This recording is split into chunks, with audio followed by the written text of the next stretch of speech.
Don't chase attract နောက်ကနေပြေးမလိုက်ပါနဲ့ဆွဲယူပါဘဝကိုရလာတာလေပင်ပန်းဆင်းရဲမှုဒုက္ခသစ္စာလို့ဖះဟောပါတယ်ဒီခေတ်မှာလူတွေလည်းစိတ်ရောလူရောပင်ပန်းကြပါတယ်လိုချင်တာတွေလည်းများလာကြတာကြောင့်ဖြစ်မယ်ထင်ပါတယ်လူတစ်ယောက်ဟာတကယ်တမ်းလာစဉ်ကိုရတဲ့ဝင်ငွေကလေးနဲ့စားဖို့လောက်ပဲတွေးရမယ်အလုပ်လုပ်ရမယ်ဆိုရင်ဒီလောက်ပင်ပန်းမှာမဟုတ်ပါဘူးဒါပေမဲ့ကျမတို့ကနေဖို့လည်းတွေးရတယ်သေဖို့လည်းတွေးရတယ်မိဘအတွက်လည်းတွေးရတယ်သားသမီးအတွက်လည်းတွေးရတယ်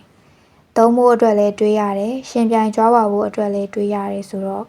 ရသလောက်ကလည်းမလောက်ရှာသလောက်ကလည်းလက်ထဲအထားမခံတာမျိုးဖြစ်နေတတ်ကြတာပါပဲဒါကြောင့်ကိုယ့်ဘဝပြည့်စုံရေးကိုယ့်ဆန္ဒတွေပြည့်ဝရေးအတွက်ကျမတို့ကလိုချင်တဲ့အရာတွေနောက်ကိုလိုက်နေမိတတ်ကြတယ်ဒီလိုနောက်ကနေလိုက်တာကိုအင်္ဂလိပ်လိုဆိုရင်တော့ chase လုပ်တယ်လို့ခေါ်ပါတယ်အနောက်ကနေမမောနိုင်မပန်းနိုင်လိုက်နေတာပါပဲ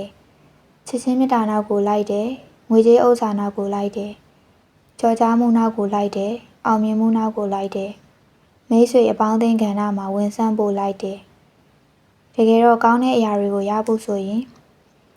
အနောက်ကနေမလိုက်ပဲကိုယ့်စီကိုရောက်အောင်ဆွဲယူရမှာဖြစ်ပါတယ်ဒီလိုဆွဲငင်ယူတာကိုတော့အင်္ဂလိပ်လိုဆိုရင် attract လုပ်တယ်လို့ဆိုပါတယ်ဒီနေရာမှာ universe ရဲ့ law of attraction ဆွဲငင်ခြင်းနေရာမှာကိုသဘောပေါက်ဖို့လိုပါတယ် universe နဲ့စလာလို့ energy အကြောင်းတွေပြောတော့မယ်ဆိုတာထက်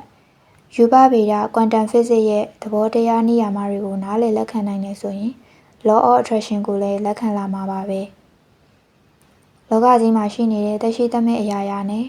အတွေးတွေစိတ်ခံစားမှုတွေကအစအချင်းချင်းဆွဲငင်နေတတ်ကြတာဖြစ်ပါတယ်ကမ္ဘာမြေကြီးမှာ gravity ဆိုတဲ့ဆွဲငင်အားရှိတဲ့အတွက်ကြောင့်ကျမတို့ဟာမြေပေါ်မှာရပ်နေနိုင်ကြတာဖြစ်ပါတယ်လူတွေတိရစ္ဆာန်ကျေးငှက်တွေအချင်းချင်းဆွဲငင်ကြပြီးမျိုးပွားမှုတွေလုပ်ကြတဲ့အတွက်ကြောင့်လူသားမျိုးနွယ်တွေတိရစ္ဆာန်ကျေးငှက်ပင်လယ်သတ္တဝါမျိုးနွယ်တွေပေါက်ဖွားလာကြတာဖြစ်ပါတယ်ကိုယ်ခန္ဓာထဲမှာ cells တွေအချင်းချင်းဆွဲငင်ပေါင်းစပ်ထားတဲ့အတွက်ကြောင့်ရုပ်တရားကြီးဖြစ်ပေါ်နေပါတယ်လူတွေရဲ့ဝါဒနာအကြိုက်တွေအချင်းချင်းဆွဲငင်တာတွေအတွက်ကြောင့်အသင်းအဖွဲ့တွေပေါ်ပေါက်လာရပါတယ်အတွေးတွေကလည်းဆွဲငင်ပါတယ်ကျမတို့ရဲ့အတွေးတွေနဲ့တုန်ခါနှုန်း frequency တူတဲ့လူတွေအဖြစ်အပျက်တွေအခြေအနေတွေဟာကျမတို့ဘဝတွေထဲကိုရောက်လာတတ်ကြပါတယ်ဒါဟာဆွဲငင်ခြင်းရဲ့နေရာမှာပါပဲ law of attraction ရဲ့ဥပမာတွေလည်းဖြစ်ပါတယ် universe ရဲ့ဥပဒေသာနေရာမှာတွေထဲမှာ law of attraction ဆိုတာလူသိအများဆုံးတစ်ခုဖြစ်ပါတယ်ဒီနေရာမှာကိုကောင်းစွာအသုံးချနိုင်နေဆိုရင်ကျမတို့ရဲ့ဘဝတွေကိုအတွေးတွေကနေတဆင့်ပြောင်းလဲနိုင်တယ်လို့စွမ်းအင်ပညာရှင်တွေယုံကြည်မှုရှိကြပါတယ် What you feel you attract လို့ဆိုတဲ့အတွက်ကြောင့်ကိုရခြင်းတဲ့အရာတွေအခြေအနေတွေကိုယ်စီရောက်လာအောင်ဆွဲယူဖို့အတွက်ကိုယ့်ရဲ့ခံစားတွေးတောနေမှုတွေကိုပြင်ဖို့လိုပါတယ် attract လုပ်ရမယ့်နေရာမှာ chase လုပ်နေကြတော့လိုချင်တာတွေရမလာပဲမလိုချင်တာတွေကသာရလာတာများပါတယ်လောဘဒေါသတွေပါနေမှတော့သူနဲ့ကိုက်ညီတဲ့ energy တွေပဲကိုယ့်စီကိုရောက်လာတတ်ကြတာတဘာဝပဲဖြစ်ပါတယ် manifestation ရဲ့သဘောမှာလောဘဒေါသမောဟရှင်ပြိုင်မှုတွေမာမာနတွေပါနေရင်အလုံးမဖြစ်တဲ့သဘောကိုတွေ့ရပါတယ်ကိုက100လောက်လိုချင်ပေမဲ့10လောက်နဲ့ရပ်တန့်နေရဟာ100နဲ့တန်တဲ့စိတ်အစဉ်လိုက် energetic frequency မျိုးမရှိတဲ့အတွက်ဖြစ်ပါတယ်ကျမရဲ့မိတ်ဆွေတယောက်ဆိုရင်အရင်တုန်းကစီးပွားရေးလုပ်တာလည်းအတော်အဆင်ပြေပါတယ်သူကပညာတတ်ပြီးစိတ်နှလုံးနူးညံ့တဲ့သူလည်းဖြစ်တယ်ဒါပေမဲ့အလုပ်သဘောနဲ့ပတ်ဝန်းကျင်အရာ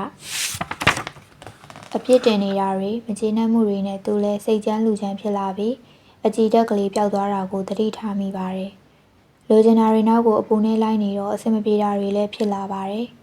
ဘိုင်လော့ဆရာတော်ကြီးမကြာခဏမိတ်နဲ့တတိကိန်းသွားတယ်ဆိုတာအင်မတန်ကြောက်စရာကောင်းပါတယ်တချို့လူတွေဟာတန်တရားတစ်လျှောက်လုံးဒီလိုအကျင့်တွေလုပ်နေရင်တတိကိန်းသွားတာမျိုးရှိတတ်ပါတယ်ဒေဝရက်လိုပုံကိုမျိုးကိုပဲကြည်ပါဒါကြောင့်နှလုံးသွင်းမှန်မှုလိုတယ်ဆိုတာအရေးကြီးပါတယ်အခုတွေးနေတဲ့တွေးစားတွေဟာအနာဂတ်မျိုးစေ့တွေပဲဖြစ်ပါတယ်အခုစိုက်တဲ့မျိုးစေ့တွေဟာအချိန်တန်တော့အပင်ပေါက်လာအောင်မှာပါပဲအချိန်တိုင်းမှာကိုဟာဘလို့အရာတွေကိုတွေးနေမိလဲဘလို့အရာတွေကိုလုပ်နေလဲဘယ်အရာတွေနောက်ကိုပြေးလိုက်နေမိလဲဘလို့စကားတွေကိုပြောနေမိလဲကိုဟာနောက်ကနေပြေးလိုက်နေမိတာလားစွမ်းငင်ရယူနေတာလားဆိုတာကိုသဘောပေါက်ဖို့လိုပါတယ် ခဏခဏလှုပ်တဲ့အချိန်ဖန်များစွာလှုပ်တဲ့တစ်ချိန်လုံးလှုပ်တယ်ဆိုရင်ဒီအကျင့်တွေကဆွဲသွားတတ်ပါတယ်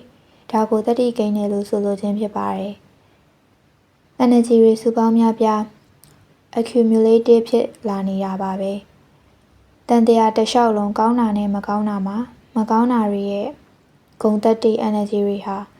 ကျမတို့စီမှာချိန်ဖန်များစွာကိန်းဝင်ခိုးအောင်နေလာခဲ့ပြီးသားဖြစ်တဲ့အတွက်နောက်ကနေလောဘဒေါသနဲ့ပြေးလိုက်တတ်တဲ့အကျင့်လေးတွေဆွဲနေသလိုတတ္တိတွေကလည်းကိန်းနေကြတာဖြစ်ပါတယ်ဒါတွေကိုချက်ချင်းဖျောက်ပစ်ဖို့မလွယ်ပေမဲ့အတွေးတွေကိုပြောင်းပြီးဆွဲငင်တတ်ဖို့ attract လုပ်တတ်ဖို့ကြိုးစားကြရမှာပါ